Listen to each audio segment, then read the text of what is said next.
வணக்கம். சுவை தமிழுக்கு உங்களை அன்புடன் வரவேற்கிறேன். இந்த பதிவில் நாம் பார்க்க போகிறது இல்பொருள் ஓமையணி. இல்பொருள் ஓமையணினா என்ன, அது எப்படி வருகிறது அப்படிங்கிறதுக்குண்டான முழுமையான விளக்கத்தை நாம் இப்போ பார்க்கலாம். இல் பொருள், இல்லாத பொருளை ஓமையாக காட்டக்கூடிய ஒரு அணி. சில சமயம் புலவர்கள் தாங்கள் சொல்ல வந்த கருத்தை ரொம்ப தெளிவாக ஆழமாக புரிய வைக்க வேண்டும் அப்படிங்கிறதுக்காக உலகத்தில் இல்லாத பொருளை கூட ஓமையாக காட்டியிருக்கிறார்கள். அணி விளக்கம். புலவர் உலகில் இல்லாத அல்லது நடக்க முடியாத ஒன்றை ஓமையாக கூறி தான் சொல்ல வந்த கருத்தை விளக்குவது இல்பொருள் ஓமையணி எனப்படும். இல்பொருள் ஓமையணிக்கு எடுத்துக்காட்டாக ஒரு திருக்குறள் பார்க்கலாம். அன்பகத்தில்லார் உயிர் வாழ்க்கை வன்பார்க்கன் வற்றல் மரந் தளிர்த்தற்று. இந்த குறளினுடைய பொருள் என்னன்னு பார்க்கலாம். உள்ளத்தில் அன்பு இல்லாதவர் வாழும் வாழ்வானது கடுமையான பாலைவனத்தில் காய்ந்து பட்டு போன மரம் துளிர்ப்பது போன்றது ஆகும். இந்த திருக்குறள் எப்படி இல்பொருள் ஓமையணிக்கு பொருத்தமாக வருது அப்படிங்கிறத இந்த மாதிரி அணிப்பொருத்தம் அப்படிங்கிற தலைப்பில் போட்டு தான் எழுதணும். இப்போ இந்த திருக்குறளில் ஓமை எது? வன்பார்க்கன் வற்றல் மரம் தளிர்த்தல். இதுதான் ஓமை. ஓமேயம் கருத்து, சொல்ல வந்த கருத்து எது? அன்பகத்தில்லார் உயிர் வாழ்க்கை.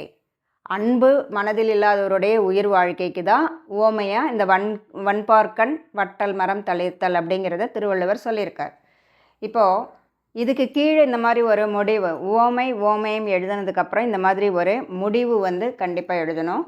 கடுமையான பாலைவனத்தில் பட்ட மரம் துளிர்ப்பது என்ற இல்லாத ஒன்றை, இது உலகத்தில் இல்லாத ஒன்று, இதை ஓமையாக கூறியுள்ளபடியால் இத்திருக்குறள் இல்பொருள் ஓமையணி ஆகும் அப்படிங்கிற விளக்கத்தை எழுதணும். தேர்வில் வினா வரும் பொழுது முதல்ல அணி விளக்கம், அப்புறம் எடுத்துக்காட்டு, அதுக்கப்புறம் அந்த செய்யுளினுடைய பொருள். நாம் இப்போ இந்த திருக்குறளினுடைய பொருள் எழுதினோம், அந்த மாதிரி செயலினுடைய பொருள் எழுதணும். அப்புறம் அணி பொருத்தம், நம்ம சொல்கிற இந்த அணிக்கு இந்த எடுத்துக்காட்டு எப்படி பொருந்தி வருகிறது அப்படிங்கிறத தனியாக இந்த மாதிரி எழுதணும். எழுதிட்டு அதனுடைய முடிவாக இந்த கருத்தை கண்டிப்பாக எழுதணும். இந்த மாதிரி எழுதினாதான் தேர்வுக்குரிய வினாவுக்குரிய முழு மதிப்பெண் கண்டிப்பாக கிடைக்கும். இல்பொருள் ஓமையணிக்கான இன்னொரு எடுத்துக்காட்டு திருக்குறளை பார்க்கலாம். வலியில் நிலைமையான் வல்லுருவம் பெற்றம் புலியின் தோல் போர்த்து மேய்ந்தற்று. இப்போ இந்த திருக்குறளோட பொருள் என்னென்னா, மனதை அடக்கும் வல்லமை இல்லாதவர் மேற்கொண்ட வலிய தவக்கோலம் புலியின் தோலை போர்த்து கொண்டு பசு ஒன்று பயிரை மேய்வது போன்றது. இப்போது வலியில்னா மனதை அடக்கக்கூடிய வலிமை, மனதை அடக்கக்கூடிய வலிமை இல்லாதவர் தானாக வலிய ஒரு தவக்கோலத்தை பூண்டு கொள்வது எப்படி அப்படின்னா, புலியின் தோலை போர்த்து கொண்டு பசு ஒன்று பயிரை மேய்வது போன்றது. இது எப்படி இல்பொருள் ஓமையணியாக வருது அப்படின்னு சொன்னால், புலியினோட தோலை பசு போர்த்து கொள்ளாது. அது உண்மையாலுமே புலியாக இருந்தால் அது பயிரை மேயாது.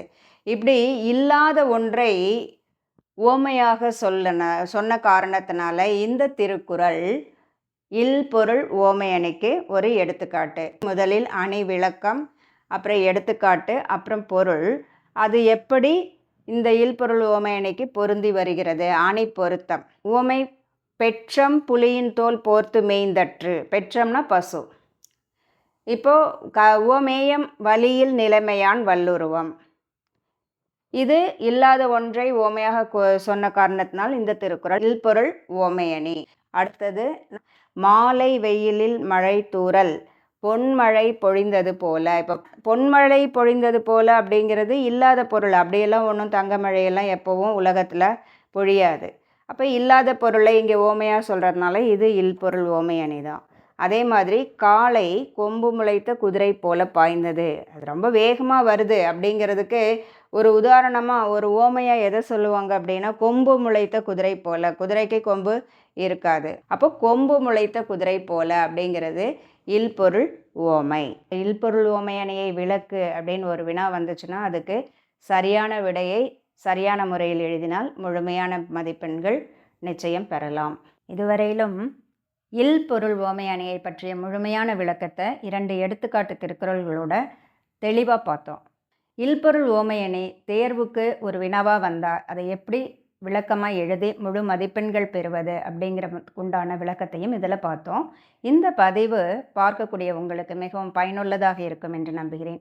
இதுபோன்ற பயனுள்ள மற்றொரு பதிவின் மூலம் மீண்டும் சந்திப்போம். நன்றி.